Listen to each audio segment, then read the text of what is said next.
Buenos días, estimados estudiantes del curso de Desarrollo Organizacional. Es un placer para mí estar con ustedes hoy. Hoy me voy a auxiliar de esta grabación que vamos a tener la oportunidad de analizarla, de detenerla, y les voy a estar ayudando durante el transcurso de esta tarde a analizar varios componentes muy importantes del desarrollo organizacional. Propiamente del comportamiento organizacional en una organización. Para iniciar esto, vamos a tener algunos objetivos. Entonces, en esta unidad, que es el comportamiento organizacional, vamos a distinguir el comportamiento organizacional y la gestión como disciplinas diferentes, aunque relacionadas. También vamos a hablar un poco acerca de lo que se espera de forma contemporánea del gerente del siglo XXI. Queremos describir la relación entre la productividad de la organización y las necesidades de los empleados. También vamos a caracterizar el significado de los diferentes valores y su relación con la personalidad, y a describir los rasgos psicológicos de los empleados que influyen en las tareas y cómo pueden detectarse esos rasgos psicológicos en los empleados. Vamos a explicar el significado de introversión y extroversión y ver cómo podemos utilizar ese tipo de personas a favor de la organización. ¿En qué aspectos? También vamos a explicar la naturaleza de la satisfacción laboral y reconocer sus determinantes y consecuencias. Esos son nuestros objetivos acerca de este tema de comportamiento organizacional, que es una continuación del sábado pasado. Y se fijaron que hablamos acerca de la gestión y que en qué se diferencia o en qué se relaciona también la gestión con el comportamiento organizacional. Bueno, la realidad es que son muy relacionados. Cuando hablamos de gestión, siempre se ha definido, si ustedes han escuchado la definición de gestión en cualquier asignatura, durante toda la década de los 90 y a principios de la década que inició con el año 2000, entonces este campo de gestión se ha definido como el proceso de planificar, organizar, controlar los recursos materiales, financieros y humanos de una organización. En pocas palabras, gestión ha llegado a ser sinónimo de administrar. Pero fíjense qué interesante. Actualmente, el enfoque de gestión ha quitado el énfasis en los procesos y ha resaltado el papel del gerente o del administrador como un facilitador del desempeño del empleado. Entonces, si ustedes notan, cuando hablamos de un facilitador del desempeño del empleado, es como alguien que logra extraer lo mejor del subordinado, del colaborador, ¿verdad? Entonces, es un enfoque muy novedoso. Se enfoca más en lo que puede hacer un subordinado y por eso se enfoca en el entrenamiento, en la integración del empleado, la coordinación, la mediación, el seguimiento del desempeño de una unidad entera. Ahora, el comportamiento organizacional, en vez de ser tan amplio y tan dinámico como la gestión organizacional, el comportamiento organizacional es más estático. Solo se enfoca en el comportamiento humano y trata de explicarlo. Como dijimos la semana pasada, ¿verdad? De describirlo, de comprenderlo y de prever el comportamiento. Entonces es como más estático y no aborda cuestiones como su relación con el desempeño de la organización, sino simplemente un experto en comportamiento humano sabe lo que una persona determinada que ya conoce podrá hacer en determinadas condiciones. La gestión se encarga de hacer que ese conocimiento del comportamiento organizacional se utilice en provecho de la organización. ¿Cómo? Mediante las teorías de comportamiento organizacional. Entonces, el comportamiento organizacional se ocupa de la descripción y la explicación de fenómenos organizacionales, mientras que la gestión es un conjunto de habilidades que se enfocan más que todo en resolver problemas. ¿Ya? Ahora, si nosotros, los administradores, vamos a utilizar el comportamiento organizacional, nuestros conocimientos en comportamiento organizacional para resolver problemas, entonces tenemos que visualizar qué tipo de responsabilidad es la que debemos de tener los gerentes. Y para esto se han hecho muchos estudios, encuestas y observaciones. Y los expertos dicen que las responsabilidades de un gerente se reducen a 3. Y es un componente técnico que se ocupa de la utilización eficaz de los recursos y cómo aplicar la tecnología. Un componente conceptual, que es el segundo, que se ocupa de desarrollar métodos y sistemas operativos. Y 3, un componente humano, que se relaciona con la fuerza laboral y con lograr el bienestar de los empleados. Un ejemplo, alguien que sabe cómo utilizar los recursos materiales, determinados componentes, para crear productos de una manera eficiente, la mayor cantidad de productos posibles en una unidad de tiempo, por ejemplo, en una hora, entonces se dice que tiene una responsabilidad técnica porque es experto en la utilización de recursos. Cuando ustedes han oído acerca de empleados que saben resolver problemas operativos de manera excelente, como un profesor que maneja un multimedia o las famosas TIC, ¿ya? De manera eficiente, entonces ese conocimiento se llama conocimiento técnico y lo tiene que tener un gerente, porque un gerente lo primero que debe de saber es cómo utilizar eficientemente los recursos. El segundo, les decía, un componente conceptual. Imagínate que tú eres gerente de ventas de una compañía. ¿Qué cosas que tal vez no están disponibles de esa forma en tu empresa te gustaría tener? Entonces tú puedes pensar, me gustaría tal vez una aplicación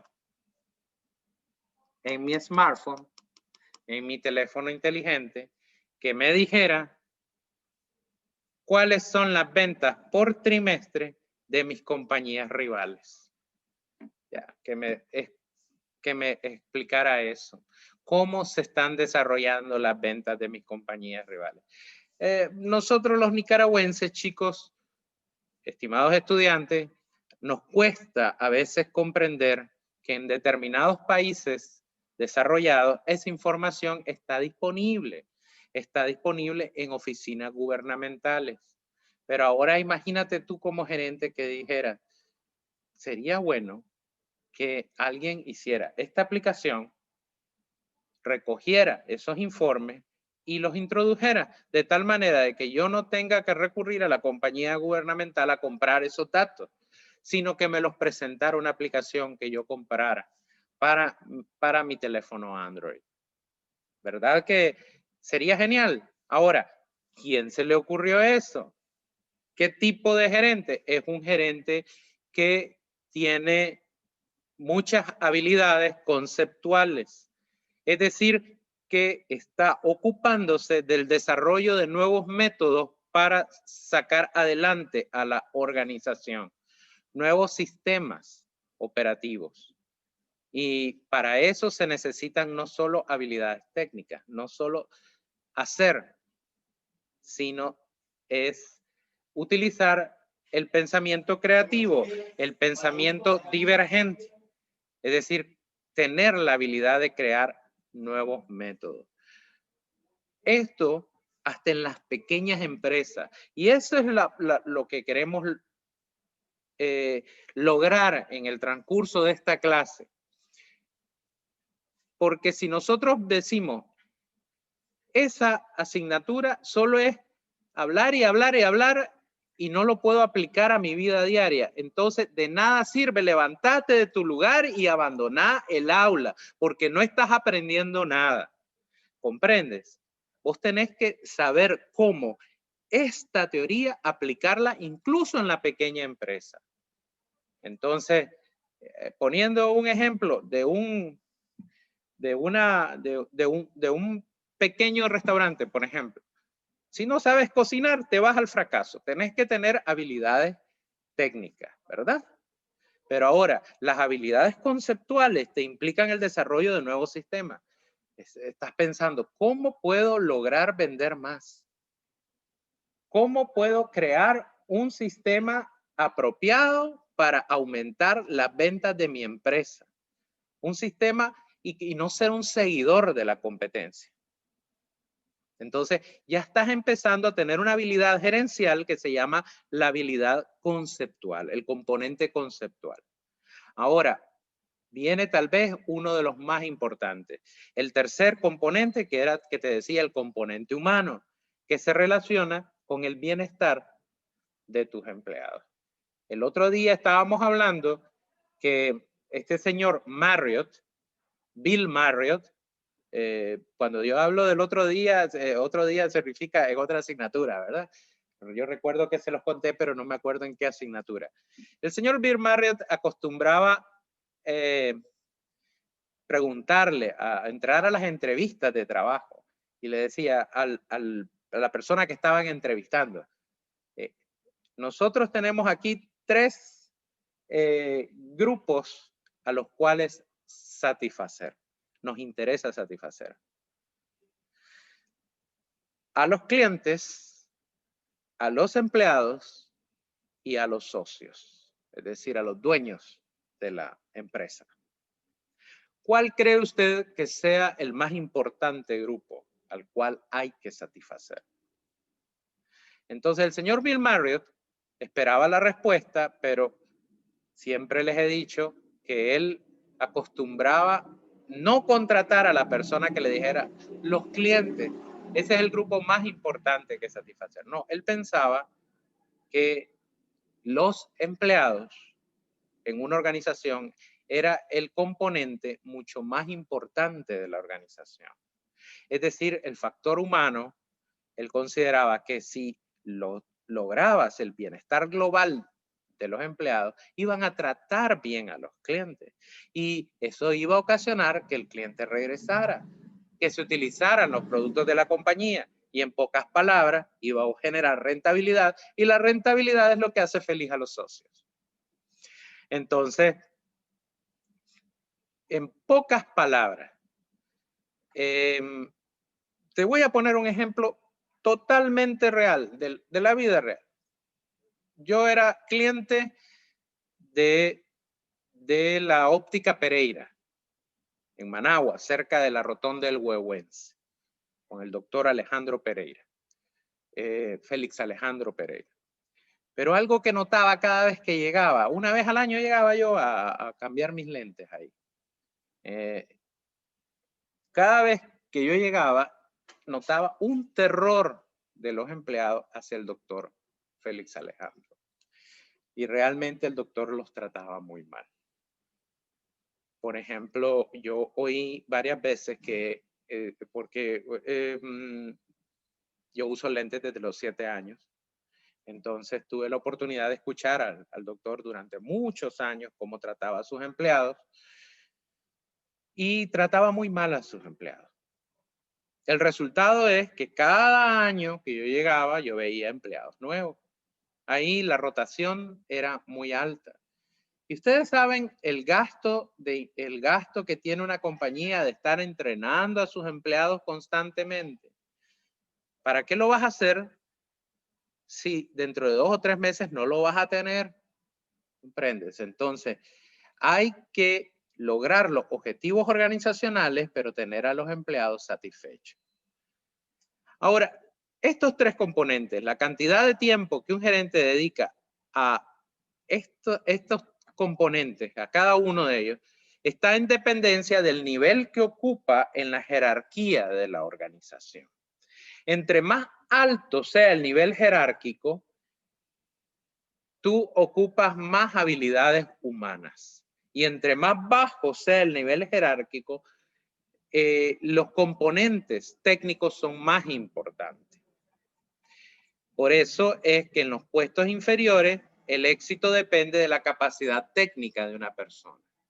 Y por eso es que cuando tengas una empresa y querés promover a alguien, no solo te puedes fijar en la habilidad técnica. Quiero que mediten eso. El primer paso para obtener un ascenso es tener una buena habilidad técnica, pero no debe ser lo más importante para poder ascender a un empleado. ¿Por qué? Porque cuando el empleado asciende en el nivel jerárquico de la organización, lo que ahora va a utilizar es la siguiente habilidad. Es decir, habilidades más complejas, habilidades conceptuales, habilidades humanas. Y eso es lo más importante que debe de enseñar a un empleado a fin de obtener un ascenso. Entonces, vamos a decir algo importante.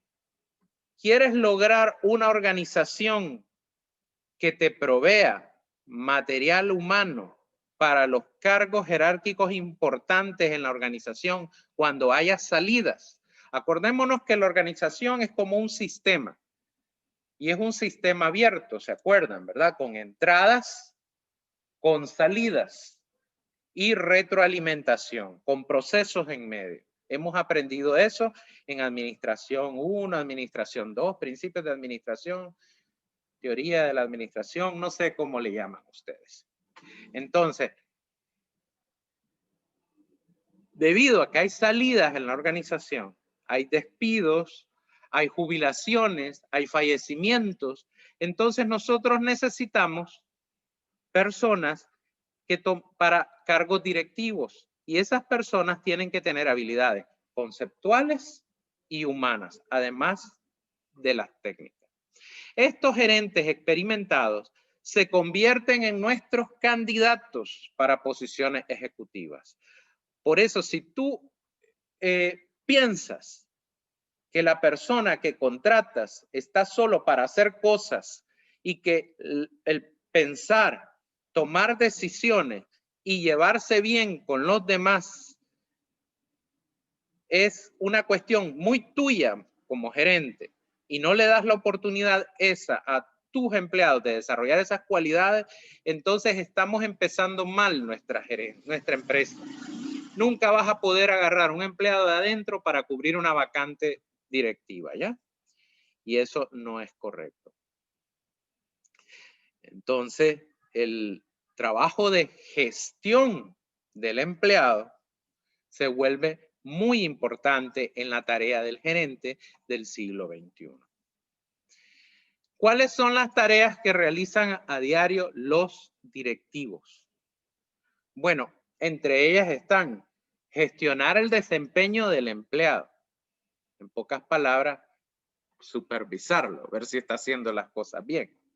Guiar a los subordinados, es decir, enseñarlos, capacitarlos.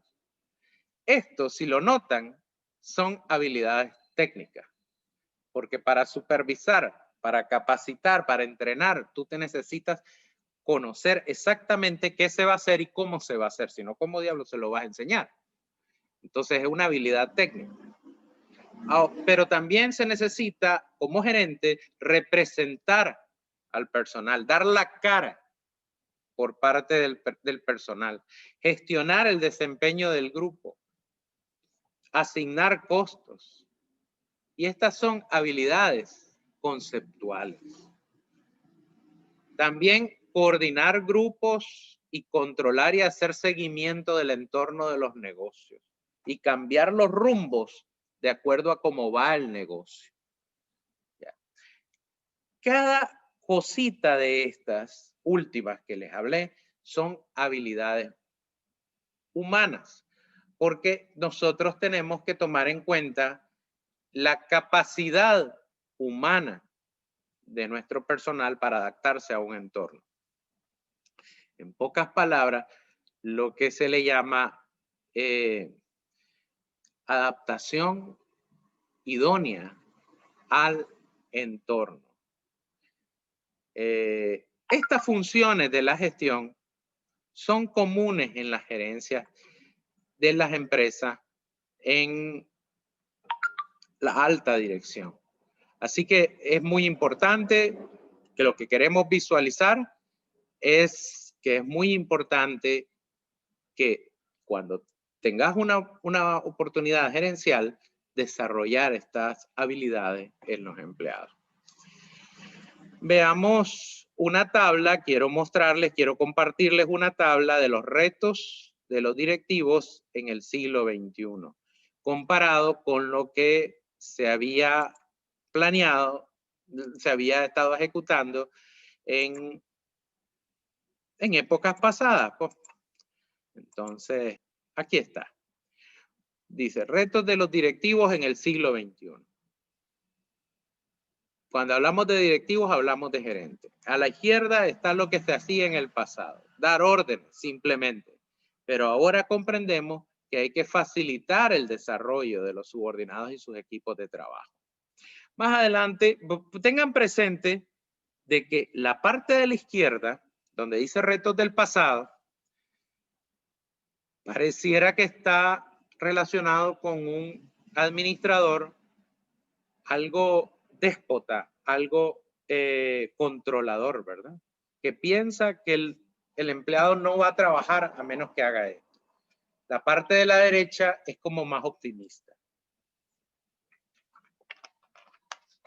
En capacitación y desarrollo, se pensaba contratar trabajadores con las habilidades necesarias. Pero en el siglo XXI, en nuestro tiempo, la tendencia es desarrollar a los empleados para que el bolsón de recursos humanos esté dentro de la organización. Las recompensas se basaban en antigüedad, en la categoría y el esfuerzo, pero ahora en base a méritos personales y grupales. Y lo principal, que el empleado nos logre, y a esto vamos con un ejemplo que vamos a poner, nos logre una ventaja competitiva a la organización. La influencia se daba a través de puestos jerárquicos, pero ahora nosotros queremos lograr, y eso es difícil, chicos, que las personas que tengan más influencia en la organización son aquellos que tengan las experiencias técnicas, interpersonales y organizacionales. En pocas palabras, los empleados eficientes. los patrones de comunicación en orden jerárquico, pero ahora se basa en la difusión. En pocas palabras, queremos que la información llegue rápidamente a quien debe tomar la decisión. Que no hayan cuellos de botella en el área de la comunicación. El jefe tomaba todas las decisiones y ahora se piensa que lo idóneo es tomar decisiones en equipo. Y la actitud frente al cambio era resistirse al cambio, pero ahora queremos crear un empleado que se adapte al cambio, que lo acepte y que encuentre caminos para mejorar procesos. La realidad, chicos, es que si nosotros nos ponemos a pensar, las empresas han cambiado mucho y de eso vamos a hablar ahora. ¿Saben por qué estas cosas han surgido? Porque por tres cosas. Tres cosas. Si yo fuera un profesor de primaria o de secundaria, yo diría, anoten, porque esto es materia de examen. Pero en realidad lo más importante es comprenderlo. Y lo vamos a ver en un caso práctico. Pero las razones por las cuales han cambiado las organizaciones son tres. La fuerza laboral es diferente. Ahora cada vez más tenemos empleados totalmente distintos a la que había hace 40 años. Las regulaciones de trabajo ahora son distintas, las políticas migratorias son distintas, las fuerzas laborales necesitan una capacitación constante en base a nuevos conocimientos. Entonces, los directivos tienen que entender que la fuerza laboral va cambiando, los empleados tienen cada vez más poder y vos tenés que no resistirte al cambio, sino que pensar en cómo hacer que el poder que se le está dando a los empleados hoy en las organizaciones sea utilizado a tu favor. ¿Ya? También la segunda razón es que los clientes ya no son los mismos.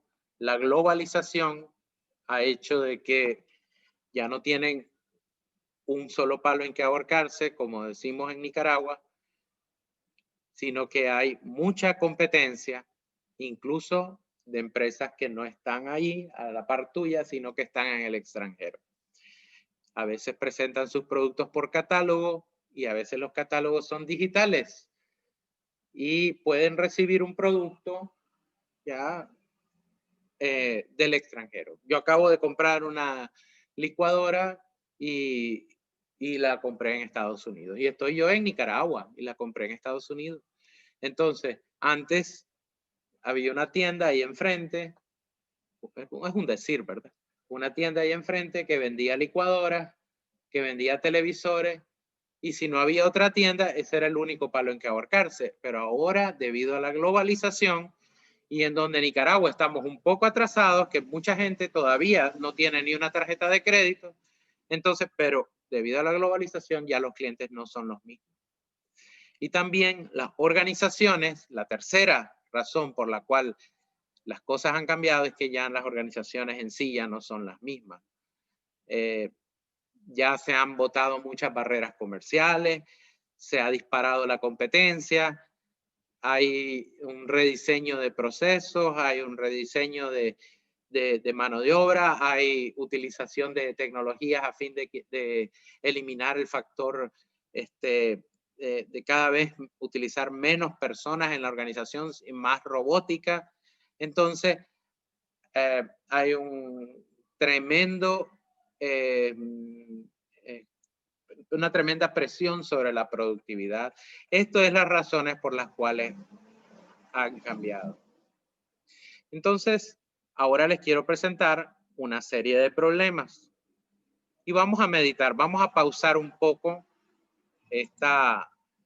este video para analizar estos problemas. Miren, Miren, un gerente de eventos especiales. Mis empleados no están dispuestos a dar ese 5% extra que es necesario cuando se produce una crisis en el salón de convenciones. Un gerente de ventas. Mi personal de ventas comete errores constantemente al momento de proporcionar precios y cumplir con las condiciones del servicio. ¿Cómo puedo lograr que se concentren más en las necesidades del cliente? Ok, entonces ahí tenemos una serie de problemas. Léanlos, por favor. Medítenlos y vean cómo se necesitan soluciones hoy en día a problemas organizacionales que pueden dar lugar a problemas graves. Hagamos pausa en este momento y analicemos esto.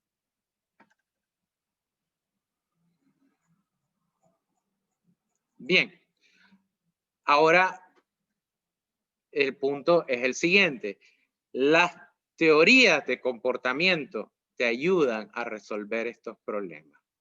No solo estos que acabas de leer, sino a resolver problemas de todo índole en el campo laboral. Ya. Ahora, el conocimiento de estas teorías amplía el número de habilidades del gerente. En pocas palabras, un gerente completo hoy en día necesita saber sobre comportamiento organizacional, es decir, sobre psicología organizacional.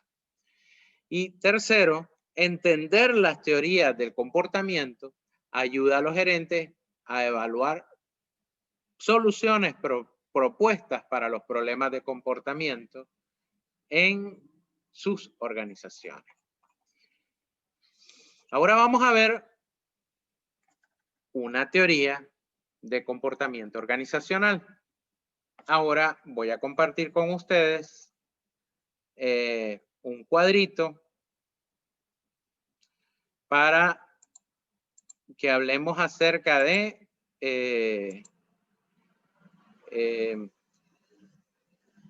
las diferentes teorías que tenemos aquí. Como pueden notar, este cuadrito habla acerca de la situación de incentivo. Después dice organismo. Después el siguiente, comportamiento y acciones. Y después el siguiente, consecuencias o resultados. La primera, la letra E, se refiere a todos los incentivos externos que producen un efecto en el comportamiento y las acciones de los individuos. Esta situación de incentivo o la E que menciona el cuadro, pues puede referirse a un incentivo material, a un incentivo moral, a una felicitación, a cualquier incentivo externo como un paseo de la empresa, un día de campo, un viaje a Montelimar, ¿ya? También no solo necesariamente algo positivo, sino un regaño, un castigo, un memorando, ¿ya? Entonces, todas estas cosas causan un efecto en el empleado, causan un comportamiento en el empleado. Pero también hay algo que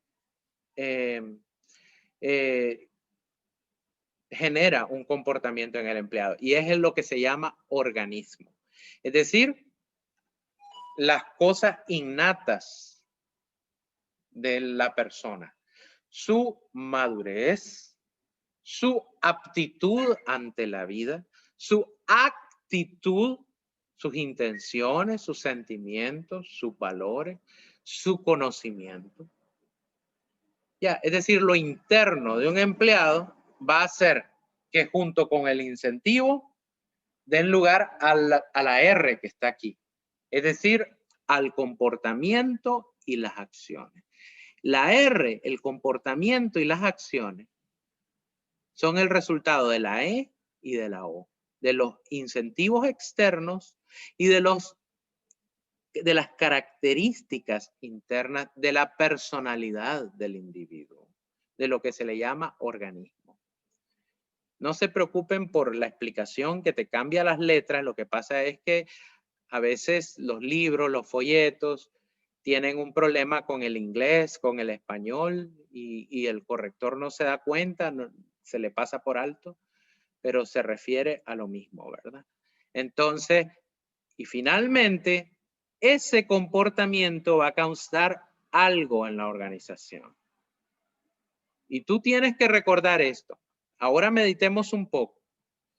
Todo efecto en la organización, por ejemplo, la falta de moral, perdón, no de moral, hombre, que se decaiga la moral de los empleados. Que vos veas que una unidad que antes trabajaba, ahora no quiere trabajar. Y vos empezás a buscar la acción que generó ese efecto. Y es que alguien está desmotivando, un compañero de trabajo está desmotivando a los demás. Entonces tú tienes que comprender que a ver, véanlo así, por favor. El decaimiento de la entera unidad son las consecuencias, la C. Vos buscás cuál fue el comportamiento que generó esto. Y es la influencia de un empleado que está desmotivando al resto.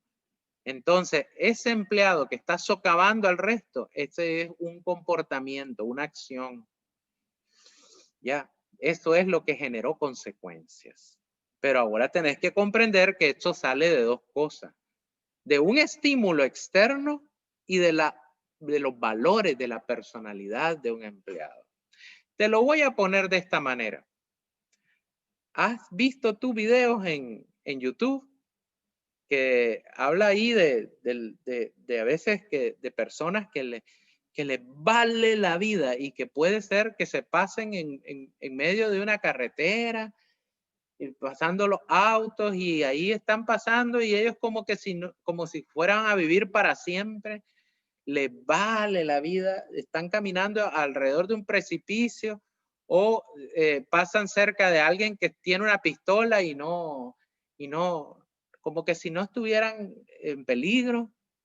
Y entonces, y en YouTube se hacen chiles cuando hay, por ejemplo, un perro que le ladra a un león y que entra al territorio de un león y se enfrenta al león. Entonces le llaman que ese perro es el perro de ese tipo de personas, ¿verdad? Que les vale la vida. Porque no puedo decir la expresión que se utilizan porque es una expresión muy fuerte. Pero resulta de que lo que les quiero decir es que eso ya es un comportamiento que resulta siempre de una percepción muy personal de la vida, de algo muy nato en el ser humano, en esa persona, y de un incentivo externo que ayudó a que esa característica personal se mantuviera. Entonces, este tipo de teoría que dice que todo comportamiento sale de un incentivo externo y de un incentivo interno que le llaman organismo, se le llama el modelo EORC. ¿Ya? El modelo EORC. Su autor es Kurt Lewin. Kurt Lewin. Entonces es importante que notemos que eso es una de las teorías de comportamiento humano.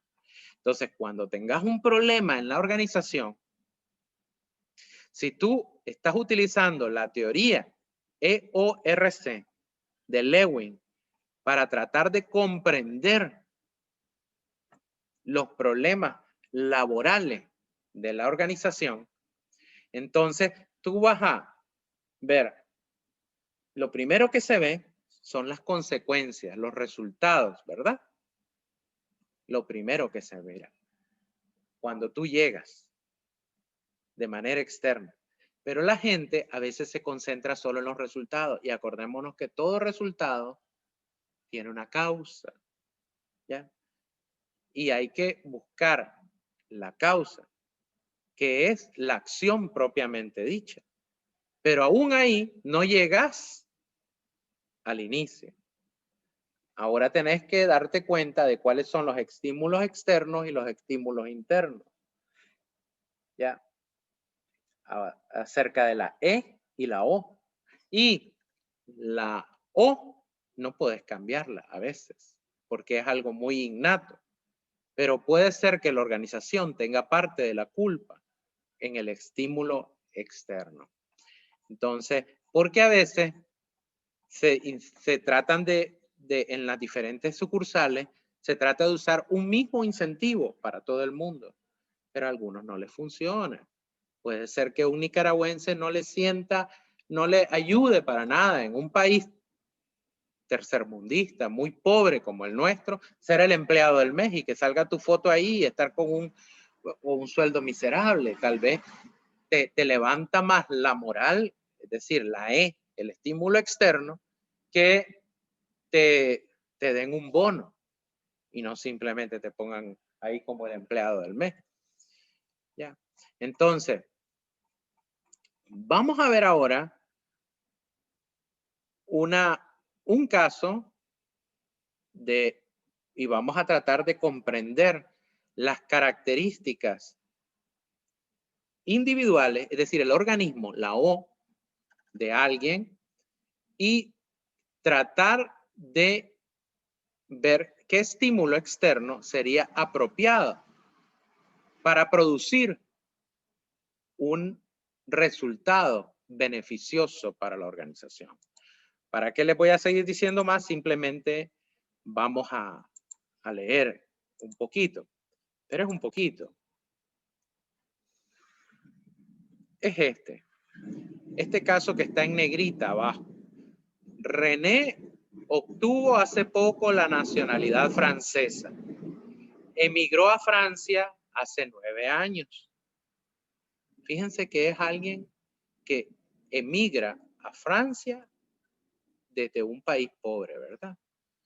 Entonces, y a base de esfuerzo, obtiene la nacionalidad francesa. Durante 4 años ha trabajado para una firma de distribución mientras asistía a clases por la noche en un instituto técnico. Y en mayo obtendrá un título en sistemas de control logístico basados en computadoras. Su superior está muy satisfecho con el trabajo de René.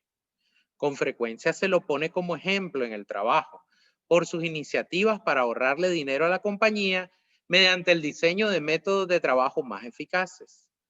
Por ejemplo, su más reciente innovación es un nuevo sistema de envío que permite reducir el tiempo de entrega y ahorrar combustible aprovechando el conocimiento de los choferes, que nosotros en Nicaragua le decimos choferes, ¿verdad?, sobre las rutas.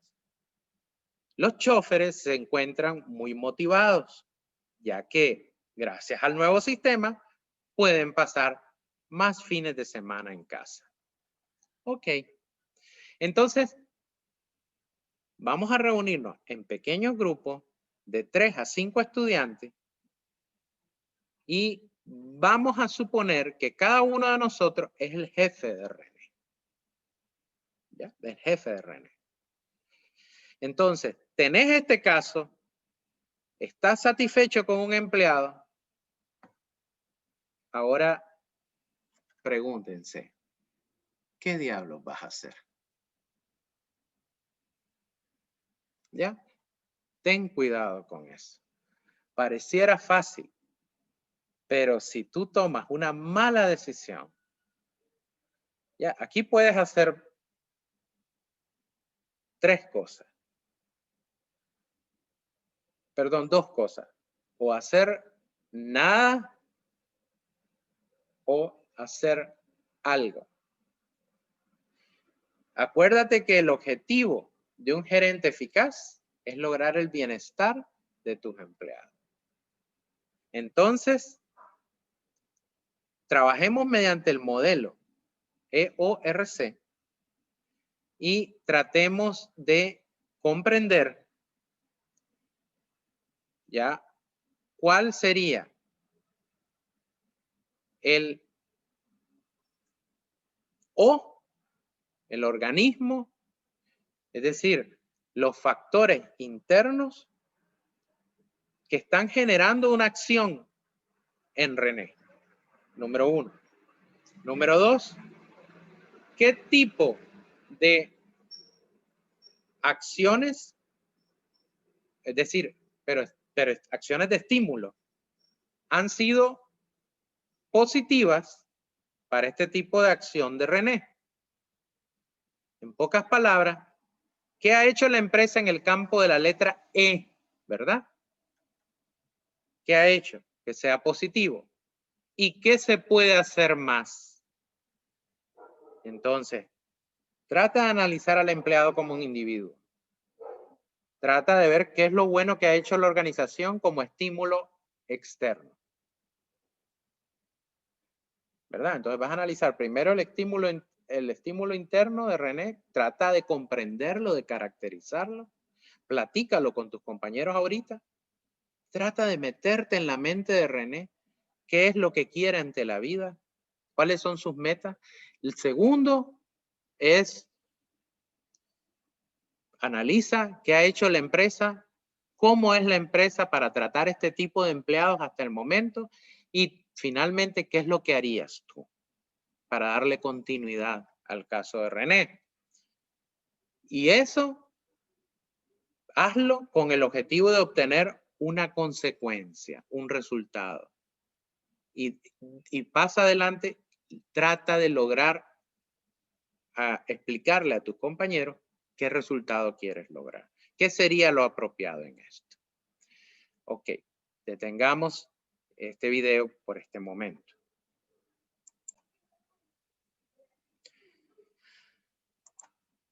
Bien, lo hiciste. Espero que haya sido muy positivo esto y que hayas aprendido bastante. Entonces ahora vamos a hablar de los valores éticos, es decir, de las bases de las diferencias individuales. Los valores éticos, esto tiene que ver con un estudio psicológico más profundo, ya, como algo que describe ya propiamente la naturaleza humana. A medida que nosotros crecemos, pasamos por 3 etapas de desarrollo. La primera etapa se llama preconvencional y es la época en que somos bien egoístas, ignoramos a todos los demás, carecemos de empatía y los niños menores de 9 años son como muy egocentristas. Y hay que cuidar, irles enseñando que no sean tan egocentristas, tan egoístas. Todos los que hemos sido padres y los que somos padres, sabemos que una de las cosas más importantes es que a los niños, desde que desde que están muy chiquititos, hay que enseñarles a compartir, a ver las necesidades de los demás y todo, porque esto es una característica de los niños chiquitos, son muy egoístas. ¿Ya? Y esta es la primera etapa, la etapa preconvencional. De ahí depende mucho nuestros valores. Si tú logras que un niño logre compartir, sea generoso antes de los 9 años, mira, estás creando un ser humano maravilloso. Pero ya me estoy metiendo como padre, ¿verdad? Entonces, ya estoy pensando, pensemos que esto también tiene un efecto sobre la empresa. Ahora, la segunda etapa es la que le llaman convencional. En esta etapa, la mayor parte de los individuos aprenden la importancia de las relaciones interpersonales. Reconocen que hay que llegar a acuerdos y que ya yo no soy el centro del universo. Y al final de esta etapa, el individuo ya se da cuenta de que el comportamiento apropiado fortalece el sistema social. Es decir, que tiene que tener límites, ya que no puede hacer todo lo que se le da en gana. Cuando un chaval está adolescente, a veces se piensa eso. Y se han creado hasta canciones. Yo recuerdo que había una canción que decía, me vale todo. Entonces, no gano un Grammy cantando, ni recordando esa canción, pero era de Maná, ¿verdad? Y me vale todo. Entonces, para las personas ya que son mayores, oír eso es chocante. ¿No? Es chocante porque al final de la etapa convencional, cuando ya estás como de 20 años, ya has llegado al final de la etapa convencional, entonces ya te das cuenta, ya saliste de la adolescencia, de que hay que poner límites a tu conducta para fortalecer el sistema y que esos límites fortalecen el sistema. Y la tercera etapa es donde se dan más los principios y es por eso que las empresas que tienen principios y valores fuertes y tratan de crearlos esos valores en los empleados, por eso es que a pesar de que en algunos países permiten que las personas de 16 años trabajen, normalmente en las empresas no tienen adolescentes trabajando, porque se requiere en esta tercera etapa que se alcanza alrededor de los 20 a los 25 años y de hecho a algunas personas les cuesta llegar a este tipo de etapa basada en principios, es donde las personas están dispuestas a renunciar a cierto tipo de satisfacción.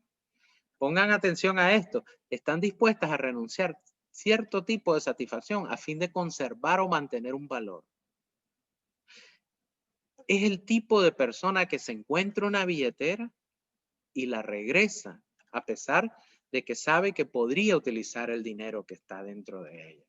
Pero responde esa persona a un principio, a un valor, lo ha adquirido ya. Esa persona, esos principios morales es una fuerza que guía su vida. Y ante esto, la organización podemos utilizar estos valores, este tipo de valores para beneficio de la organización. Y eso es lo que se ha hecho en Japón. En Japón, por ejemplo, se ha utilizado este tipo de sociedad para crear productos. Acuérdense que en mercadotecnia todo es un producto. Entonces, cuando hablamos de un sistema, por ejemplo, de seguro social, de asistencia social para personas mayores, estamos creando un producto, pero debido a que los valores de los japoneses aprecian a las personas de la tercera edad como personas que han compartido sus experiencias con los jóvenes y que ya y se les valora grandemente, no como en muchos países donde las personas de la tercera edad se les repudia como si fueran una carga, ¿comprenden? Entonces, el resultado es que es en el Japón donde se han desarrollado los mejores productos para las personas de la tercera edad. Entonces, ¿por qué? Porque se ha aprovechado los valores que tienen los japoneses ante este tipo de situación.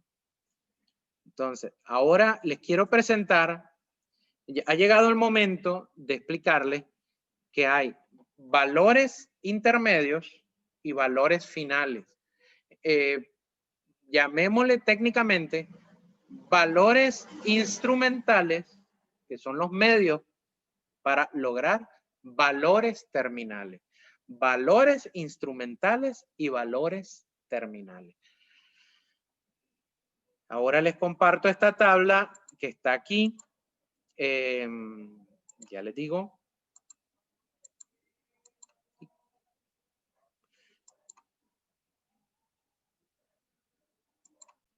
Aquí. Entonces, los valores instrumentales, los que están abajo, son los valores intermedios. Es decir, aquellos valores que el ser humano piensa que con ellos se va a lograr conseguir estos valores de arriba, los terminales. Entonces, si tú piensas que la ambición es un valor que te va a ayudar a conseguir un logro o un estatus social, entonces la ambición es tu valor instrumental. Si tú piensas que la inteligencia es lo que te va a dar el estatus social o el logro. Entonces, la inteligencia es tu principal valor instrumental. Ya, entonces, esos valores de abajo son como valores que se mantienen, es cierto, pero son un medio para lograr un fin. Y el fin son los de arriba. Ya, vean cuáles son: logros, estatus social, sabiduría, belleza del arte, de la naturaleza, seguridad familiar, igualdad, amistad, patrimonio. Ahora pensemos como gerentes, pensemos como administradores. Si nosotros hacemos estar seguros, hacer creer a los empleados que están desarrollando valores en nuestra empresa que van a lograr que ellos consigan estos valores terminales que están arriba, entonces vamos a tener un empleado motivado, porque se entiende que aún cada cosita que se haga, eso se logra en las iglesias. Han visto que hay personas que trabajan de sol a sol a fin de conseguir algo que no es dinero en una iglesia. Es porque están seguros de que eso que están entregando y que lo están demostrando mediante valores instrumentales, les va a lograr conseguir un valor terminal de mayor calidad para ellos. ¿Ya? Entonces, eso es importante que lo comprendamos como gerentes, que todo valor intermedio o instrumental es simplemente un medio para lograr un valor mayor. Y yo me propuse que esta conferencia no fuera mayor a 1 hora. Y exactamente pues faltan 3 minutos y medio para que se cumpla la hora, así que ya voy a ir finalizando, porque hemos tomado más de 1 hora debido a las pausas, ¿verdad? Y los trabajos que hemos estado haciendo, pero aquí en la conferencia pues he estado hablando ya casi durante 1 hora. Entonces, bueno, ya que tenemos esta tabla de los valores, entonces acuérdense de que hay personas que han estudiado los valores de una manera más detallada, como Douglas MacGregor, el famoso creador de la teoría X y la teoría Y. Douglas MacGregor pensaba que hay 2 tipos de gerentes.